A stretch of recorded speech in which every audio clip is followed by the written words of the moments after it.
오늘 본문 말씀 보시겠습니다. 오늘 본문 말씀은 출애굽기 4장 1절로 9절까지 말씀입니다. 출애굽기 4장 1절로 9절까지 말씀.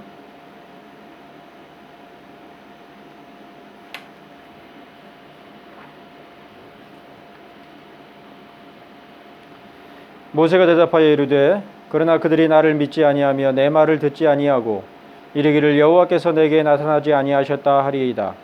여호와께서 그에게 이르시되 내 손에 있는 것이 무엇이냐? 그가 이르되 지팡이니이다. 여호와께서 이르시되 그것을 땅에 던지라 하시매 곧 땅에 던지니 그것이 뱀이 된지라. 모세가 뱀 앞에서 피하매 여호와께서 모세에게 이르시되 내 손을 내밀어 그 꼬리를 잡으라. 그가 손을 내밀어 그것을 잡으니 그의 손에서 지팡이가 된지라. 이는 그들에게 그들의 조상의 하나님 곧 아브라함의 하나님, 이삭의 하나님, 야곱의 하나님 여호와가 내게 나타난 줄을 믿게 하려 함이라 하시고, 여호와께서 또 그에게 이르시되 내 손을 품에 넣으라 하시매 그가 손을 품에 넣었다가 내어보니 그의 손에 나병이 생겨 눈같이 된지라. 이르시되 내 손을 다시 품에 넣으라 하시매 그가 다시 손을 품에 넣었다가 내어보니 그의 손이 본래의 살로 되돌아왔더라. 여호와께서 이르시되 만일 그들이 너를 믿지 아니하며 그 처음 표적의 표징을 받지 아니하여도 나중 표적의 표징은 믿으리라. 그들이 이 두 이적을 믿지 아니하며 내 말을 듣지 아니하거든 너는 나일 강물을 조금 떠다가 땅에 부으라. 내가 떠온 나일 강물이 땅에서 피가 되리라. 아멘. 봉독해드린 출애굽기 4장 1절로 9절까지 말씀 가운데서 함께 나누고자 하는 메시지의 제목을 내 손에 있는 것이 무엇이냐라는 제목으로 정해보았습니다.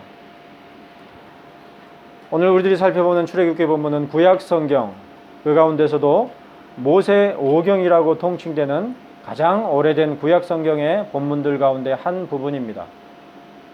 물론 오늘날에는 상당히 많은 신학자들이 모세오경, 즉 창세기에서부터 신명기까지의 본문에 대해서 모세의 단일 저작을 부정하고 약 400년이나 600년 정도의 긴 시대를 거치면서 취합된 그러한 묶음이다 이렇게 생각하기도 합니다. 하지만 수천 년에 걸쳐서 모세오경이 모세에 의해 기록되었다는 입장에 흔들림이 없었기 때문에 굳이 모세오경의 모세 단일 저작의 입장을 변경해야만 할 이유가 없음을 기억하시기를 바랍니다. 사실 우리들이 살아가고 있는 현대사회의 기본적인 의식은 개인주의화되고 또 주체적인 의식이 보편적으로 퍼져 있기 때문에 전통이라는 것이 크게 의식되지 못하고 있는 실정입니다. 과거에는 지나치게 전통에 매였었다고 한다면 현대사회는 또 지나치게 전통을 크게 마음에 담지 않음으로 말미암는 여러 문제 가운데 있는 것이죠. 그러므로 수천 년 동안이나 모세오경이 모세가 기록한 것이라는 입장이 견지되어 왔었던 점이 별다른 존중을 받으며 고려되지 않는 경우를 볼 수가 있지만 오래도록 사람들이 공유하는 전통 가운데에는 하나님의 섭리를 내포하는 귀중한 견해나 입장들을 포함하는 경우가 많기 때문에 결코 간과할 수 없다는 사실을 우리들은 직시해야 할 것입니다. 우리들이 모든 것들을 다 왜 그러한지 어떤 원리에 의해서 그러한지를 다 알고 시시비비를 가려서 판단해서 결정을 하고 살아가는 것 같지만 그러나 우리를 둘러싼 대부분의 일상들을 보면 전혀 그렇지 않은 걸 볼 수 있죠.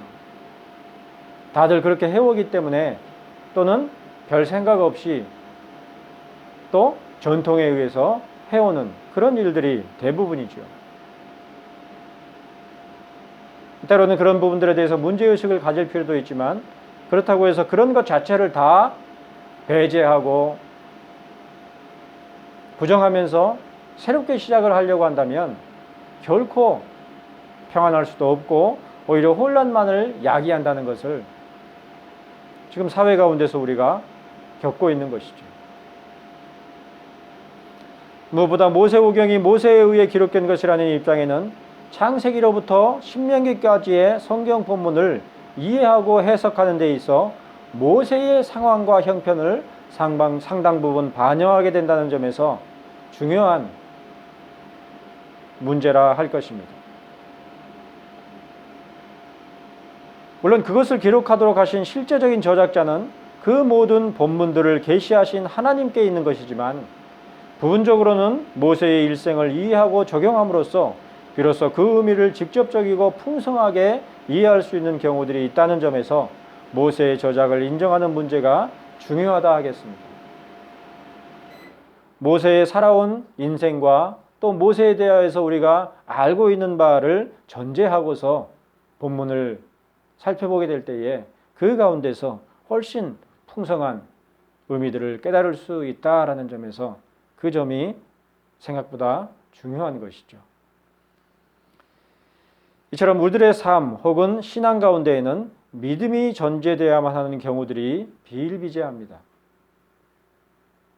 마치 데카르트가 생각하는 것처럼 사고하는 자신의 존재 외에 모든 것을 부정하고 보는 불신의 사고가 팽배해 있는 것이 현대사회이지만 그럼에도 불구하고 우리의 통상적인 생활 대부분은 무언가 굳건한 믿음 위에서 모두 이루어지고 있음을 부인하기 어려운 것입니다.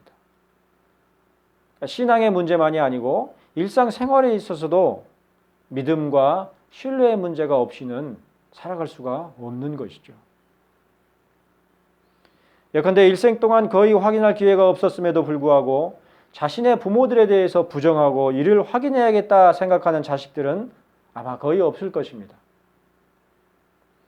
마찬가지로 우리들이 일상적으로 생활하는 모든 여건과 환경들 가운데는 암묵적인 믿음을 바탕으로 하는 요소들로 가득하지만 그 모든 요소들이 왜 그처럼 존재하며 작동하는지를 일일이 확인하려 하는 사람은 거의 없고 오히려 그런 것을 일일이 확인하려고 하는 것이 이상할 정도로 우리 주변에는 의외로 우리들의 굳은 신뢰와 믿음을 바탕으로 하는 것들이 많은 것을 볼 수가 있죠.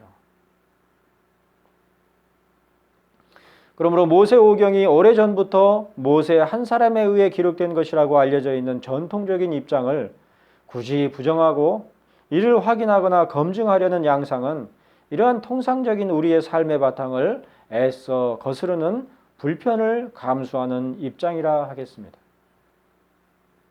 이러한 견해가 오히려 방만한 것처럼 생각될 수 있겠지만 전통에 대한 믿음 가운데서 수월하게 감내할 수 있는 문제를 오히려 어렵게 만드는 것이 그러한 생각일 수 있음을 결코 간과하지 말아야 할 것입니다.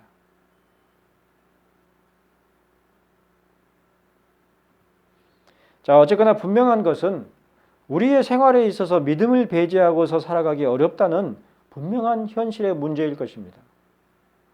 그것이 꼭 신앙이나 종교상의 믿음만이 아니라 하더라도 믿음이라는 것은 인간뿐 아니라 모든 생물들이 존재하며 살아가는 기초이자 근간이라는 사실을 잊지 말아야 합니다.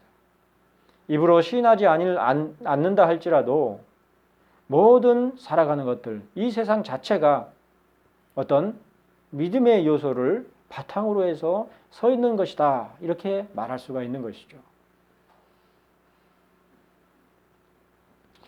그러나 이 점에 있어서 우리들의 믿음은 결코 견고하지를 못합니다. 믿음이 없이는 하나님을 기쁘시게 하지 못하나니라고 한 히브리서 11장 6절의 말씀과 같은 신앙상의 믿음만이 아니라 일상적인 우리 생활 자체에 있어서도 믿음이 없이는 살아갈 수 없다는 점에 있어서조차 우리의 믿음은 그리 견고하지를 못한 것입니다. 마치 첫사람 아담의 범죄로 말미암은 타락과 부패가 전적인 것, 곧 사람의 모든 요소들과 모든 삶에 모두 퍼져 있는 것이었던 것처럼 믿음에 있어서조차 우리에게는 결코 온전하지 못한 것입니다.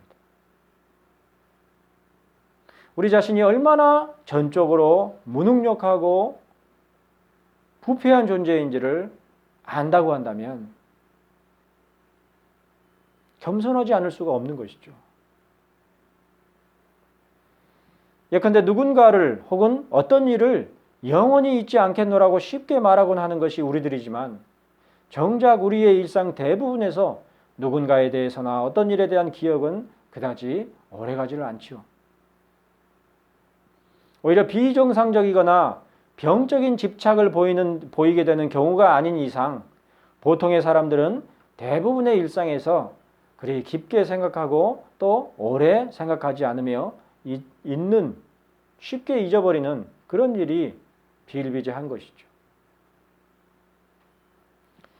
사실 서론에서 이처럼 장황한 이야기를 하는 핵심은 불행하게도 우리들 자신에게는 믿음이 그다지 없다는 사실을 직시하도록 하고자 함입니다. 겉으로는 신실한 듯 보이고 예배당에 모여서 보여주는 모습은 믿음 있는 자의 모습인 것 같지만 사실 그 내면을 바라보면 거의 믿음을 찾아볼 수 없는 경우가 흔한 것이죠.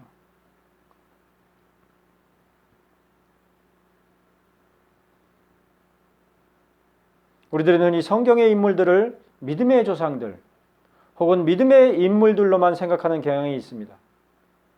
하지만 성경에 소개된 인물들의 면면을 보면 의외로 충만한 믿음 가운데 있는 인물을 볼 수가 없습니다. 히브리서 11장 4절에서 사도는 이르기를 믿음으로 아벨은 가인보다 더 나은 제사를 하나님께 드림으로 의로운 자라 하시는 증거를 얻었다 그랬지만 정작 그런 아벨에 대해 기록한 창세기 본문을 보면 그러한 믿음의 흔적을 확인할 수가 없는 것입니다. 아예 기록되어 있지를 않죠. 마찬가지로 히브리서 11장 8절에서 사도는 이르기를 믿음으로 아브라함은 부르심을 받았을 때에 순종하여 장래의 유업으로 받을 땅에 나아갔다 그랬지만 이후로 그의 노정을 살펴보면 불신앙과 온갖 인간적인 불안과 계산의 모습임을 부정할 수가 없습니다. 한마디로 히브리서 11장에서 사도가 소개하는 모든 인물들이 믿음의 모습을 보일 때보다는 믿지 못하고 불순종하는 여느 사람들과 다르지 않은 그런 모습을 보였던 적이 훨씬 많은 것을 알 수가 있습니다. 마찬가지로 오늘 본문에서 모세 또한 1절에서 여호와 하나님께 대답하여 이르기를 그들이 나를 믿지 아니하며 내 말을 듣지 아니하고 이르기를 여호와께서 내게 나타나지 아니하셨다 하리이다 이렇게 말합니다.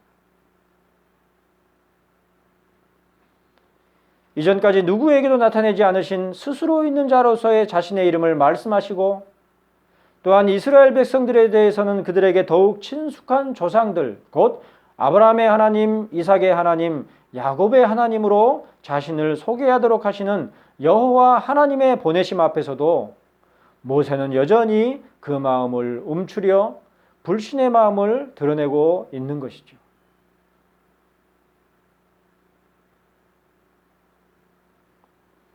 이러한 모세의 반응에서 알 수 있듯이 이스라엘 백성에게로 돌아가라고 하시며 또한 애굽 왕에게 히브리 사람의 하나님 여호와께서 우리에게 임하셨은즉 우리가 우리 하나님 여호와께 제사를 드리려 하오니 사흘길쯤 광야로 가도록 허락하소서라고 말하도록 명하시는 하나님 앞에서 그는 당장의 이스라엘 백성들에게서 받은 거절감에 여전히 사로잡혀 있었던 것입니다.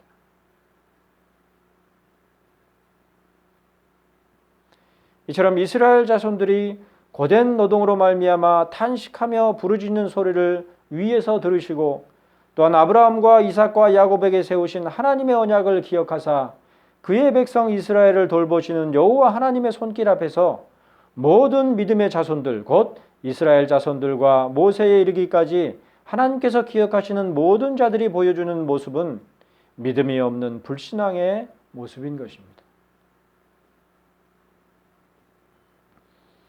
믿음에 있어서 우리들이 아무리 순종할 준비가 되었고 대단한 결단을 한다고 해도 그런 우리들의 믿음이라는 것이 결국에는 이처럼 연약하고 미약할 뿐이라는 사실을 모세의 예만을 살펴보더라도 너무도 분명하게 파악할 수가 있는 것이죠. 그러나 계속하여 2절은 기록하기를 여호와께서 그에게 이르시되 내 손에 있는 것이 무엇이냐 이렇게 모세에게 물었더라 그랬습니다. 그리고 이에 대해 모세는 지팡이니이다 이렇게 대답했습니다. 지금 여호와 하나님께서 모세가 들고 있는 것이 무엇인지를 몰라서 묻는 말씀이 아니죠. 지금 모세의 모습이 어떠한 모습입니까? 지금까지 그가 경험한 여러 놀라운 일들에도 불구하고 그는 지금 이스라엘 백성들에게서 받은 거절감을 지우지 못하고 있지 않습니까?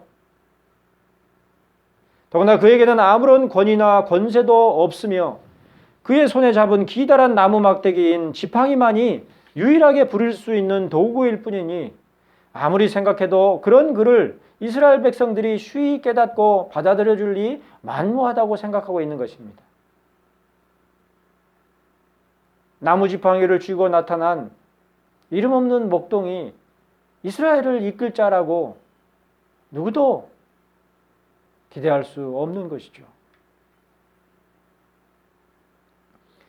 하지만 하나님께서는 그런 모세가 잡고 있는 지팡이에 주목하시면서 그에게 이르시기를 그것을 땅에 던지라 이렇게 말씀하십니다. 특별히 출애굽기 4장 3절은 분명히 기록하기를 그것을 그냥 던지라 이렇게 말씀하신 것이 아니라 땅에 던지라 이렇게 명하셨다 그랬습니다. 지금 여호와 하나님을 대면하면서 항상 신고 있던 신발을 벗은 모세에게 이제는 그가 의지하며 마음대로 부릴 수 있는 유일한 도구인 지팡이마저도 땅에 던지도록 하신 것이죠. 그러자 모세는 곧장 하나님의 명을 따라서 그 지팡이를 땅에 버리듯이 던졌다 그랬습니다. 그것을 땅에 던지라고 말씀하시는 여호와 하나님의 의중이 무엇인지 짐작할 수 있듯이 지금 모세가 유일하게 의탁하고 있는 지팡이마저도 버리도록 하나님께서는 모세에게 명하신 것이죠. 그리고 그 명하시는 바대로 땅에 던져진 지팡이는 순식간에 뱀이 된지라 그랬으니 그 모든 정황은 분명 예사롭지 않은 것임을 알 수가 있을 것입니다. 뭔가 하나님께서 가르치시고자 나타내시고자 하는 바가 있는 것이죠. 더구나 3절은 모세가 뱀 앞에서 피하였다 이렇게 덧붙이고 있어서 그 모든 일들이 모세에게 참으로 놀라운 일일 뿐만 아니라 그것이 실제적인 두려움을 초래한 뱀이 되었던 것이 분명한 것을 알 수가 있죠. 길 가다가 뱀을 만나면 어떻습니까? 일반적인 우리의 반응이 흠칫 놀라서 피하게 되죠. 모세가 그 모습을 보인 것입니다. 그러니까 진짜 뱀이었던 것이죠. 이러보건대 그 사건은 분명 표적이었습니다. 특별히 이스라엘의 초창기 역사를 기술하고 있는 출애굽기의 시대에는 아직 율법의 돌판도 또 구체적인 하나님의 가르침도 분명하게 나타내 보이시기 전이었습니다. 그러므로 하나님께서는 이처럼 표적과 그 표적에 함의된 상징하는 바를 통해서 모세와 이스라엘 백성들을 지도하셨던 것입니다.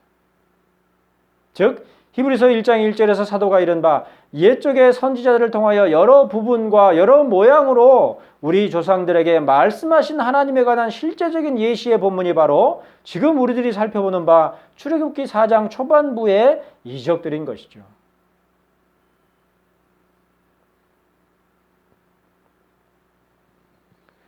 하나님께서는 창세 이후에 어떠한 시대에도 침묵하시고 자신을 드러내지 않으신 분이 아니십니다. 비단 이스라엘 무리들에게만이 아니라 거의 모든 인류와 족속들에게까지 하나님의 교훈과 가르침은 이처럼 놀라운 이적들과 표적들 가운데서 사람의 심령을 깨우치시며 그 가르침을 짐작할 수 있도록 하신 것입니다. 심지어 지금 우리들의 시대에도 하나님께서는 믿음 있는 신자들만이 아니라 하나님에 대한 믿음이 없으며 믿지도 않는 자들에게까지도 수많은 표적과 기사들을 통해서 하나님의 계시하는 것과 그 섭리를 어림이라도 짐작할 수 있도록 하시는 것입니다. 그것을 뭐라고 합니까? 기적이라고 하죠.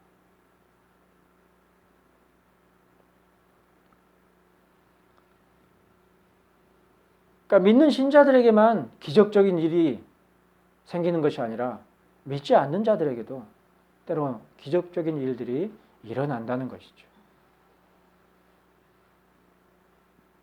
물론 그들은 그 기적을 통해서 하나님께서 계시하시는 바, 가르치시는 바가 무엇인지를 바르게 알지를 못할 뿐인 것이죠.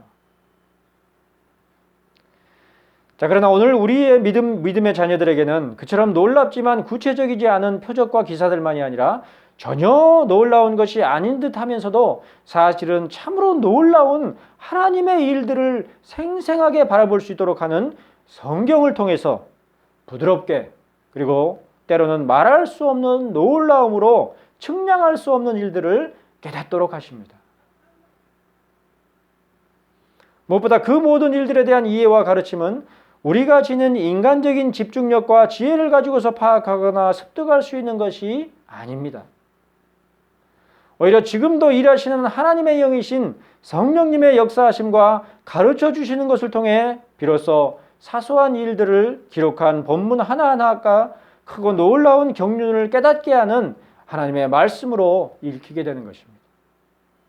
그러니까 성령의 지도하심을 통해서 비로소 성경에 기록된 것이 하나님의 말씀으로서 놀라운 하나님의 일로서 우리 심령에 읽히게 되고 가르침 바 되는 것이죠. 바로 그러한 성령님의 지도 가운데서 오늘 본문인 출애굽기 4장 초반부의 본문들을 바라보게 될 때에 비로소 우리의 믿음은 모세가 그 육신을 의지하고 있는 지팡이가 결코 나무로 된 기다란 막대기에 지나지 않는 것이 아니라는 사실을 깨달을 수가 있을 것입니다. 더구나 그 지팡이는 이내 여호와 하나님의 뜻을 따라 실제로 모세의 마음에 두려움을 가져다주는 뱀으로 변했습니다. 그러므로 3절은 분명히 기록하기를 모세가 뱀 앞에서 피하더라 그렇게 기록한 것이죠. 하지만 이어지는 4절에서 하나님께서는 모세에게 이르시기를 내 손을 내밀어 그 꼬리를 잡으라 이렇게 명하셨습니다. 자, 우리가 뱀을 잡을 때에는 필시 뱀의 머리를 잡아야 안전하죠. 뱀의 두려운 공격은 그 머리에 있는 주둥이로 행하는 것이기 때문에 뱀을 잡을 때에는 반드시 그 머리를 먼저 제압해야만 하는 것입니다. 그렇지 않고 꼬리를 건드렸다고 한다면 그때야말로 모세가 잡고 의지하던 그 지팡이가 유용하게 쓰일 수가 있었을 것입니다. 그때 비로소 긴 막대기로 뱀의 꼬리를 쳐냄으로써 뱀을 멀리 떨어뜨려 놓거나 혹은 긴 막대기로 뱀의 꼬리를 눌러놓음으로써 그 머리가 몸을 물 수 있는 거리까지 접근하지 못하도록 해야만 하는 것이죠. 그 막대기가 그런 용도인 거죠. 그러므로 모세가 그 지팡이를 땅에 버리듯이 던졌을 때에 그것이 의미하는 바는 이제 그에게 의지할 만한 마지막 수단과 도구까지도 포기했음을 알 수가 있습니다. 황량하기도 하고 초목으로 울창하기도 한 광야에서 언제든지 등장하곤 하는 뱀과 정갈 등의 위협으로부터 거의 유일하게 보호할 수 있는 수단을 포기함으로써 이제 모세는 그야말로 아무것도 의지할 것이 없는 상황과 형편에 처하게 된 것입니다. 그런데도 불구하고 여호와 하나님께서는 지팡이가 변화해야 된 그 뱀의 머리가 아니라 꼬리를 잡으라고 명하셨으니 모세는 그야말로 뱀에게 물릴 수 있다는 극심한 공포 가운데서 가까스로 그 명하시는 바를 따라서 그 뱀의 꼬리를 잡아야 했을 테죠. 물릴 각오를 하고 잡아야만 하는 것이죠. 그러나 4절 말씀은 곧장 이어서 기록하기를 그가 손을 내밀어 잡으니 그의 손에서 지팡이가 된지라 그랬습니다. 이제 그에게 위협이 되는 뱀은 사라져버리고 다시 그의 몸을 의탁할 지팡이가 그의 손에 들려지게 된 것입니다. 그런데 출애굽기 4장 20절 말씀을 보면 미디안 땅을 떠나 애굽으로 돌아갈 때에도 그의 손에는 지팡이가 들려 있었음을 밝히고 있는데 특별히 그 지팡이에 대해서 기록하기를 마테 엘로힘 곧 하나님의 지팡이를 손에 잡았더라 그랬습니다. 따라서 출애굽기 4장 2절에서 땅에 던진 지팡이는 그저 여느 지팡이들과 다르지 않은 기다란 막대기였을 뿐이었을지라도 하나님의 명을 따라 땅에 던져진 그 지팡이는 모세에게 실제적인 두려움을 주는 뱀으로 바뀌었고 하나님의 명을 따라 그 뱀의 꼬리를 잡음으로 말미암아 다시 얻게 된 그 지팡이는 이제 여느 지팡이가 아니라 하나님의 지팡이가 되어서 그의 손에 들려지게 된 것입니다. 그리고 이어지는 5절에서 이는 그들에게 그들의 조상의 하나님 곧 아브라함의 하나님, 이삭의 하나님, 야곱의 하나님 여호와가 나타난 줄을 믿게 하려 함이라 이렇게 기록했습니다.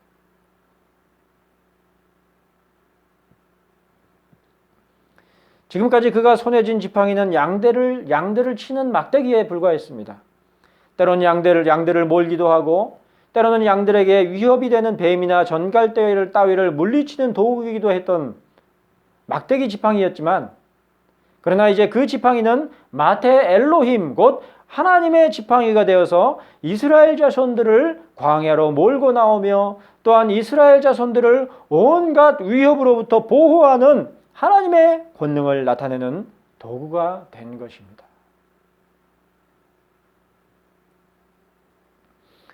하지만 이어지는 6절 말씀은 계속해서 기록하기를 여호와께서 또 그에게 이르시되 내 손을 품에 넣으라 하시매 그가 손을 품에 넣었다가 내어보니 그의 손에 나병이 생겨 눈같이 된지라 그랬습니다. 그런데 70인역 성경에서는 나병 혹은 문둥병이라는 단어가 생략되어 있는 것을 볼 수가 있습니다. 그러니까 성경 번역 필사본들 가운데서 일부 어떤 필사본은 이 나병이라는 말이 빠져 있다는 거죠. 그런즉 이 구절에서 우리가 집중해서 살펴보아야 하는 것은 나병이 아니라 오히려 모세의 손이라 할 것입니다. 즉 하나님의 명을 따라서 그의 손을 품에 넣음에 생기가 없어지고 시든 나뭇가지와 같은 모습이 되기도 하고 피기가 사라진 하얀 나병이 된 그런 모습이 되기도 하고 또한 하나님의 명을 따라서 그의 손을 품에 넣자 다시 생기가 돌고 원기왕성하게 지팡이를 잡을 수 있는 본래대로의 손이 되기도 한 것에 그 의미가 집중되어 있다는 것입니다.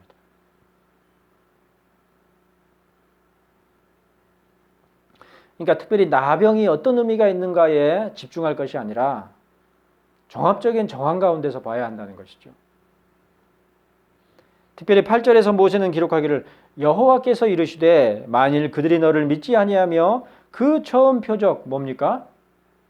들고 있는 지팡이가 뱀이 되는 표적이죠. 그 처음 표징을 받지 아니하여도 나중 표적의 표징은 믿으리라고 한 것을 유의하여 보시기 바랍니다. 앞서 언급한 바와 같이 히브리서 1장 1절에 기록된 옛적의 선지자를 통하여 여러 부분과 여러 모양으로 우리 조상들에게 말씀하신 하나님이라는 구절에서 알 수 있듯이 옛적의 하나님께서는 여러 부분과 여러 모양으로 즉 여러 표적들과 여러 기사들로 이스라엘의 조상들 곧 아브라함과 이삭과 야곱에게 말씀하신 하나님이십니다.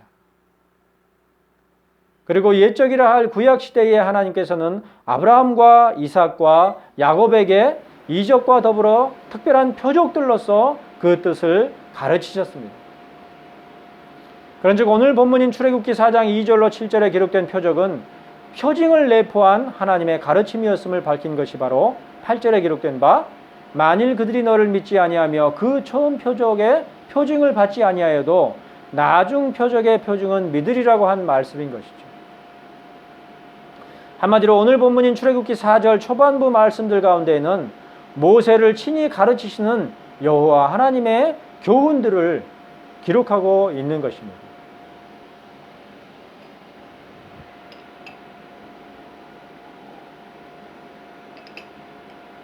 지금 여호와 하나님께서는 히브리서 1장 1절에서 여러 모양이라고 언급한 바 여러 표적들을 통해서 모세에게 말씀하시고 계십니다.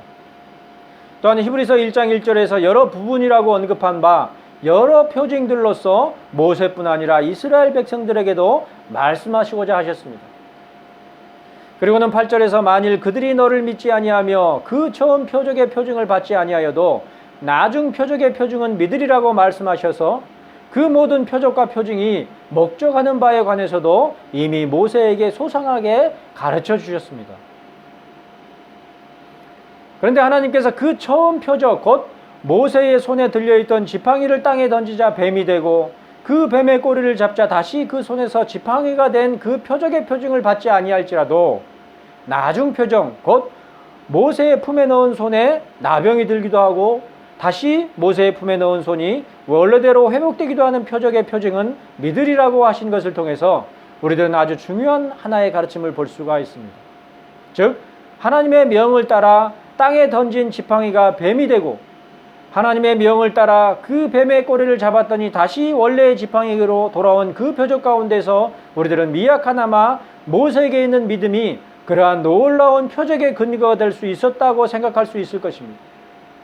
그런 작은 믿음을 하나님께서 사용하셔서 큰 은혜를 주신다, 이렇게 생각할 수 있는 것이죠. 미약하나마 하나님의 말씀에 순종하여 자신이 늘 의지하던 나무 막대기인 지팡이를 땅에 버리듯이 던질 수 있었던 모세의 믿음, 그리고 두렵지만 하나님의 말씀에 순종하여서 지팡이가 변화된 뱀의 꼬리를 잡았던 모세의 믿음 가운데서 결국 모세는 그저 양떼를 치던 지팡이가 아니라 이스라엘의 백성들을 치는 하나님의 지팡이를 손에 잡을 수 있었다.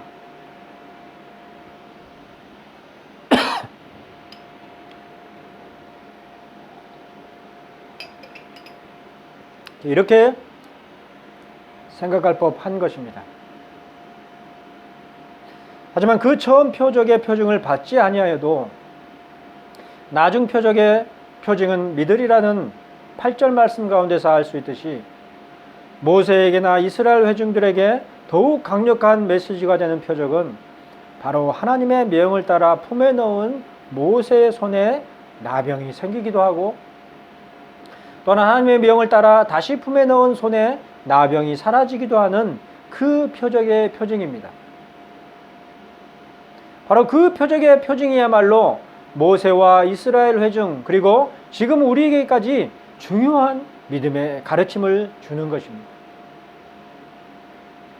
하나님께서는 그저 그의 말씀에 따라 지팡이를 던진 모세의 손에 하나님의 지팡이를 잡도록 하시지만, 그보다 더욱 하나님께서는 모세로 문둥병자와도 같이 모든 것들을 잃어버리고 애굽에서 쫓겨나기도 하실 뿐만 아니라 다시 모세로 하나님의 지팡이를 손에 잡고서 미디안 땅을 떠나서 애굽으로 되돌아가게 하시는 분이시라는 사실이야말로 모세뿐 아니라 이스라엘 회중, 그리고 지금 우리에게 이르기까지 참으로 중요한 믿음에 관하여 교훈하고 있는 것입니다. 모세가 하나님의 명을 따른 것에 집중하지 말고 더 크게, 더 넓은 범위에서 하나님께서 우리에게 말씀하시는 바가 무엇인지를 바라보아야 하는 거죠. 만일에 모세의 권위, 곧 이스라엘 회중들로부터 하나님께서 보내셨다고 하는 회중들을 향하여서 하나님께서 보내셨다고 하는 인정을 받음이 그에게 있는 미약한 믿음의 근거를 두는 것이라고 한다면, 이후로 오 주여 보낼 만한 자를 보내소서라고 말한 모세의 불순종은 용인할 수 없는 불신앙일 것입니다. 그 미약한 믿음을 하나님께서 귀히 여기시고 큰 은혜를 베푸시고 명하셨음에도 불구하고 오 주여 보낼 만한 자를 보내소서 그렇게 말하는 것이 얼마나 믿음 없고 불손한 언행이란 말이에요. 무엇보다 미약하나마 우리에게 믿음을 요구하시는 것에 근거하여 비로소 하나님의 지팡이를 의지할 수 있는 것이 오늘 본문의 교훈이라고 한다면, 우리들 가운데서 과연 하나님의 지팡이를 의지할 만한 자가 얼마나 되겠습니까? 우리들의 일상 가운데서 믿음을 볼 수 있는 때는, 혹은 우리 가운데서 믿음을 찾아볼 수 있는 자가 얼마나 되겠느냐 말입니다. 심지어는 말씀을 전하는 자들조차도 믿음을 찾아보기 어려운 것이 오늘 우리들의 현실이죠. 특별히 자본주의가 번창해진 지금 우리들의 사회 가운데서 많은 그리스도인들의 모습을 보면 완연히 믿음을 찾아보기가 어렵다고 말하지 않을 수가 없습니다. 겉으로는 믿음과 신앙을 입에 올리지만 사실상 생활 가운데서는 돈이 모든 것의 원동력이라는 사실을 부인하기 어려운 것이 우리 사회 속의 기독교인들의 현실인 것입니다. 당장에 돈이 있어야 월세를 낼 것이 아니냐, 당장에 돈이 있어야 교회가 행사를 할 것이 아니냐, 당장에 교회 돈이 있어야 목회자가 계속 사역할 수 있을 것이 아니냐. 수중에 돈이 있을 때는 믿음을 입에 올리지만 수중에 돈이 떨어지면 얼마 안 가서 여느 사람들과 다름없이 돈을 쫓게 되는 것이 연약한 정도가 아니라 거의 문둥병자와도 같이 무력해져 있는 우리 사회의 기독교회와 그리스도인들의 엄연한 모습인 것이죠.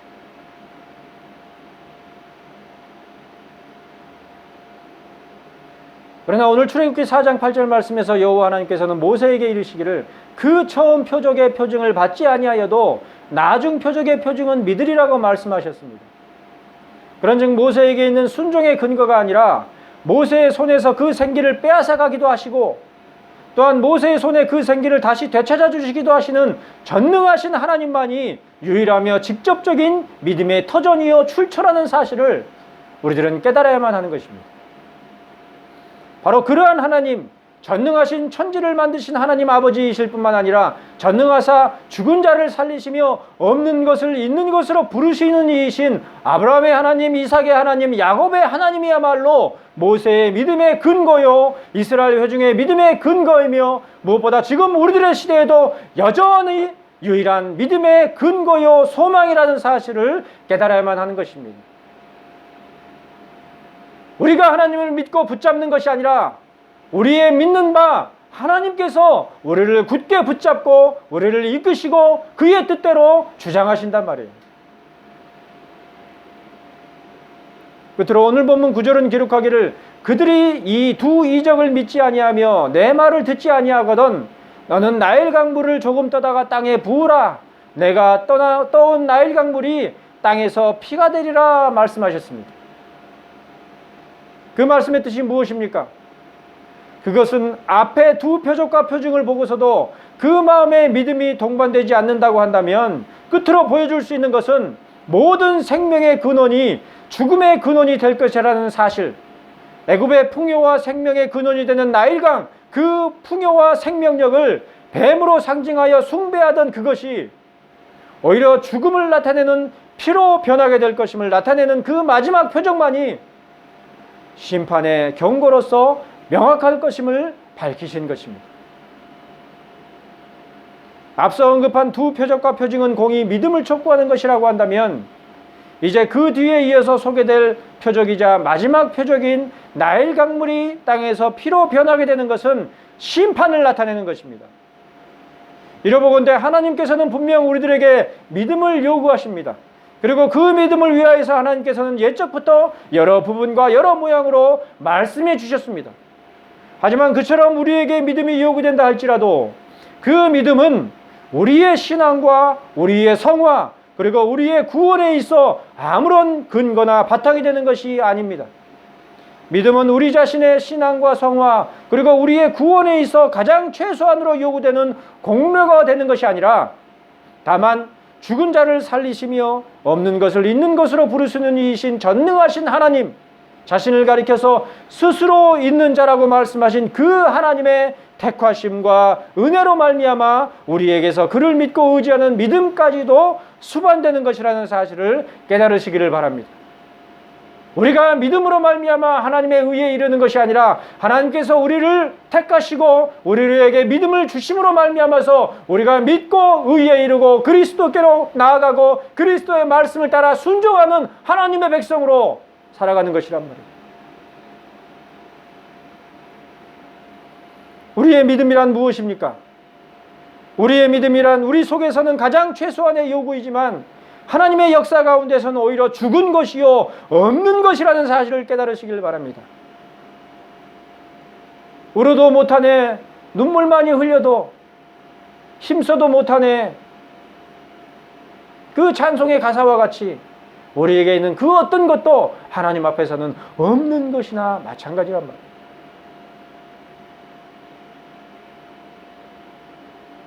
누구도 하나님 앞에서는 가늠하다 붙잡힌 여인과 같이 고개를 들 수 없는 자일 뿐인 것이죠. 그러나 무엇보다 옛적부터 여러 부분과 여러 모양으로 말씀하신 하나님, 모세가 의탁할 유일한 지팡이이시며 이스라엘이 따를 하나님의 지팡이, 그리고 지금 우리가 믿고 의지할 유일하고도 전능하신 그 하나님께서 우리에게 말씀하시는 그 모든 부분들과 모든 모양 가운데서 참된 믿음과 참된 소망, 무엇보다 참되고 유일한 권능을 힘입는 믿음의 권속들이 되시기를, 피로 변한 나일 강물과 같은 코로나의 두려움과 성가심이 가득한 우리 시대의 모든 믿는 자들에게 있어지기를 축복하며 권하는 바입니다. 기도하시겠습니다.